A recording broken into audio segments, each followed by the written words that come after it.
Hello, I'm Nicole Wilbur. I'm a writer, and in this video we are going to talk about outlining. This is actually part two of two about my outlining process. In the first video, I very much talked about how I went from story structure to functional beats to an outline, and this is where I'm going to pull up Campfire, where I create my outlines, and we're going to walk through how I set it up.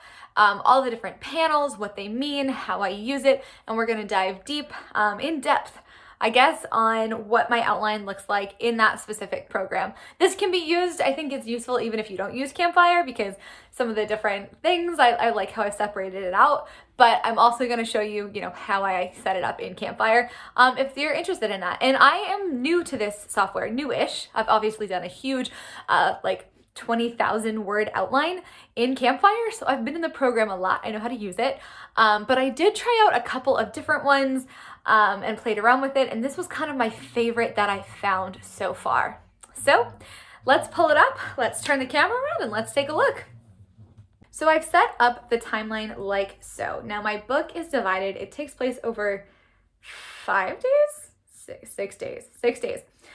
So I have each of my swim lanes set up for each day. This could be the act, this could be the sequence. I actually think, having exported this, I would prefer to do it where every chapter is its own swim lane, which would end up being a lot of swim lanes, but I think that would make things easier, because right now these little floaty cards can actually go anywhere and their order isn't saved.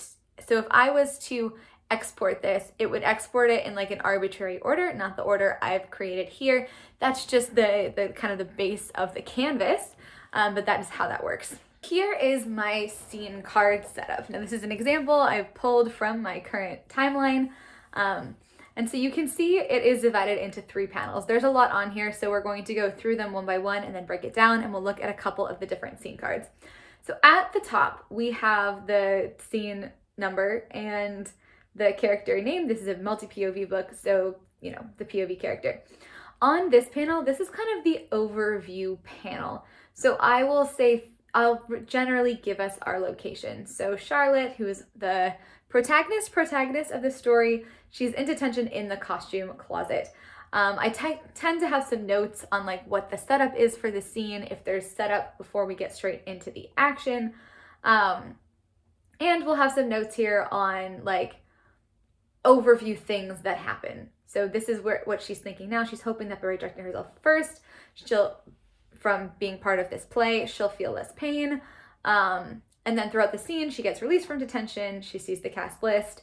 And she's an hour late to her own rehearsal. So that's kind of the overview of what happens literally in the scene. The next panel is my scene card, what I think is more of a traditional scene card. And this is a combination, we're at the bottom of it. This is a combination of kind of the anatomy of story scene card, as well as some elements of story grid / story by Robert McKee. The first thing in the scene card I use, the structure card, here is desire. So this is the character's desire that is driving the scene. This is usually the POV character, but it isn't always.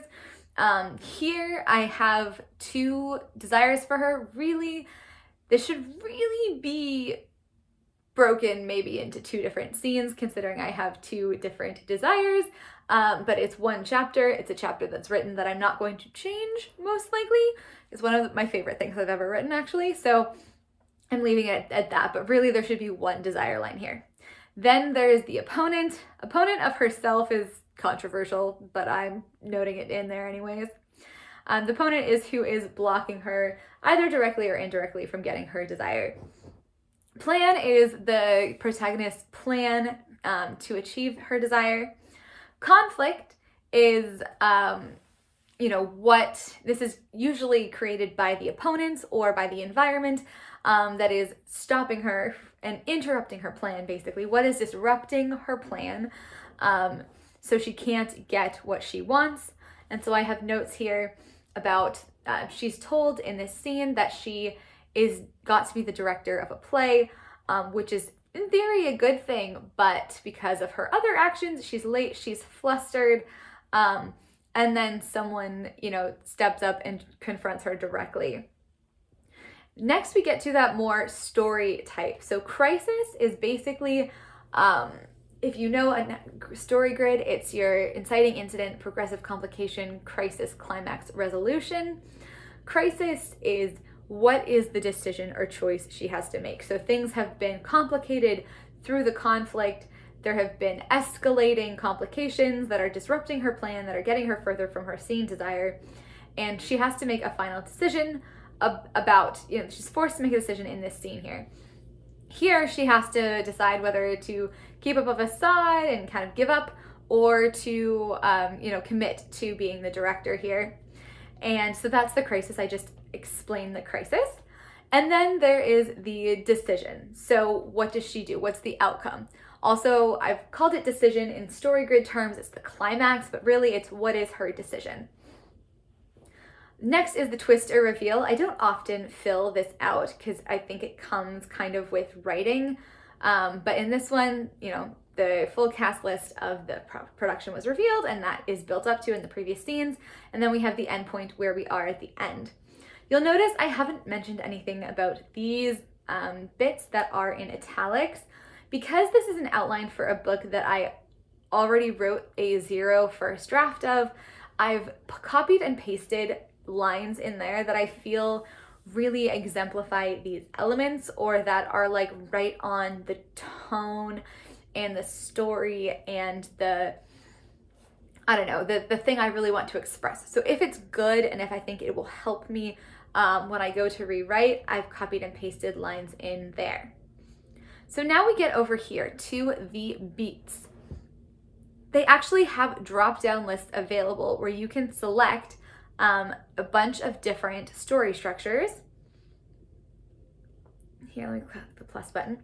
A bunch of different story structures and add them in. So they have 3-act, 5-act, 7.27 chapter, 15 story beats is Save the Cat, but I assume there was a copyright on that. Hero's Journey, Story Circle, Freytag's Pyramid, so many different things. They do have a story grid one, a lot of different options. What is this? Medium. And there's also, these are other attributes in here. So you can have word count, page count, act number, chapter number, etc.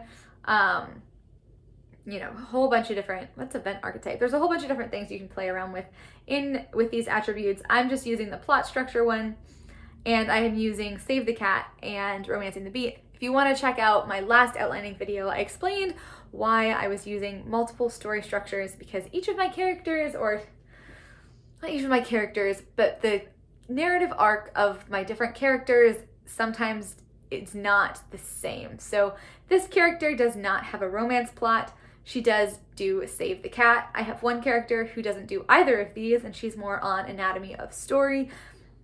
That's just how it worked out. I looked at what I had written and kind of applied the framework that seemed most closest to what I already had there and what felt more organic. But anyways, this is letting me go in and say, okay, these are the beats that are accomplished. If you're looking at this and thinking, excuse me, like catalyst and debate and setup, like all together, that doesn't make any sense. It's in Save the Cat, it says blah, blah, blah. That's fair enough. Because this is multi-POV, it's 5 characters, it's an 85,000 word novel, we have limited time. Well, chapters have to accomplish multiple beats. There's just no way to work around that. And then we have the notes section. This is a note about really the character's place on the character arc. Now this is an earlier scene. So I want to kind of show how the notes have evolved a little bit since I started this, because the beginning of the story was pretty solid, but as I go down, let's take a look at something. Okay, here's one from the same character a little bit later. And again, we see sort of the context. Here I've used notes a little bit differently. I'm justifying the scene and saying the point of the scene to remind myself this is what I should be focusing on when I write it. Just pulling up one last example here, again with a different character. This character has Save the Cat beats and Romancing the Beat. So again, we're doing multiple beats at once because we have to, but here I've used the notes for the position on the character arc, which is another anatomy of story thing, and I've used this more for some characters than others.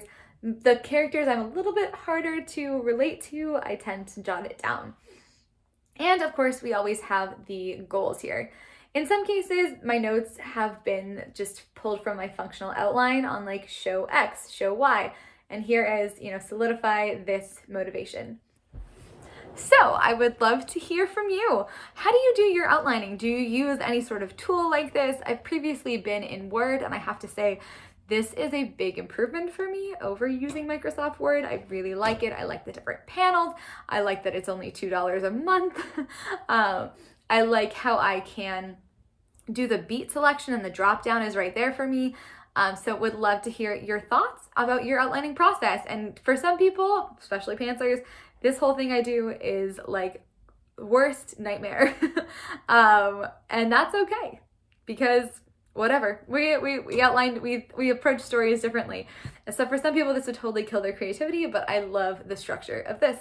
So thank you so much for watching. If you like this video, give it a big thumbs up. Tell me what you think in the comments, and I will see you next time.